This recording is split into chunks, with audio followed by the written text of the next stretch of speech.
यह एक सत्य और आंखों देखी घटना है। हमारा गांव गोंडा जिले में पड़ता है। यह उस समय की बात है जब गांव में 18-19 साल की उम्र में सब लड़कों की शादी हो जाती थी।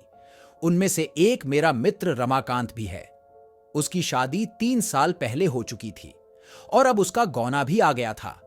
उसकी बीवी बहुत निडर थी। इसको मैं निडर इसलिए बता रहा हूं कि उसकी निडरता एक दिन बहुत भारी पड़ गई थी।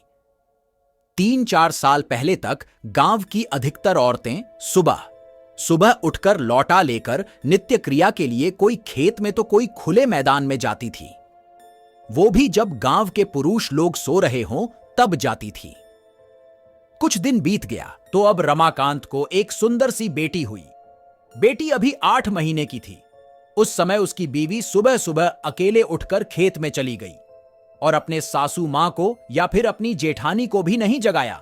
वह अकेले ही चली गई क्योंकि वह तो बहुत निडर थी। लेकिन उस समय वह न तो हाथ में चक्कू और न ही माचिस लिया। जिस घर को बच्चा पैदा होता है उसके 1 साल तक उस घर की औरत को बाहर अकेले नहीं भेजा जाता, वह भी सुबह सुबह बिना किसी को साथ लिए, क्योंकि उस औरत पे भूत प्रेत इन लोगों का साया जल्दी पड़ता है।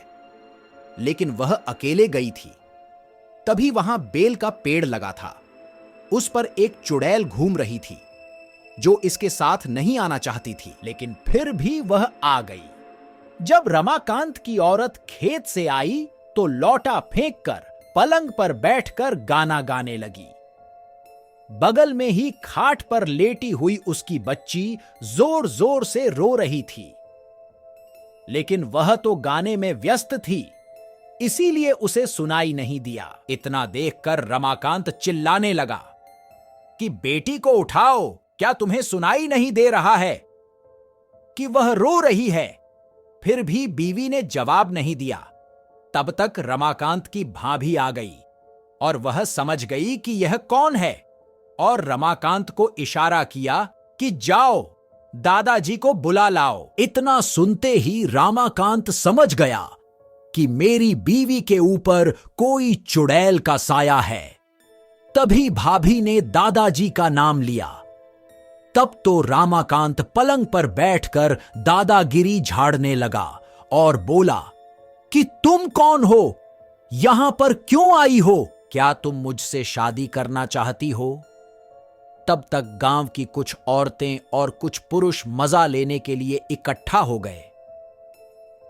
चुड़ैल ने कहा कि मुझमें तुम्हें क्यों दिलचस्पी हो रही है, क्यों मुझसे शादी करने के लिए आतुर हो? तो रमाकांत झट से बोला कि मैं कुछ काम धंधा तो करता नहीं, लेकिन अगर तुम साथ रहोगी तो धन दौलत लाती रहोगी। चुड़ैल ने हंसकर बोला, ऐसा कुछ नहीं होता, हमारे में भी कोई ना कोई मुखिया जरूर रहता है जो धन दौलत की रखवाली करता है। तुम चाहो तो हमारी दुनिया में चलो, तब मैं तुम्हें सब कुछ दूंगी, पर अभी नहीं, क्योंकि तुम जीवित हो।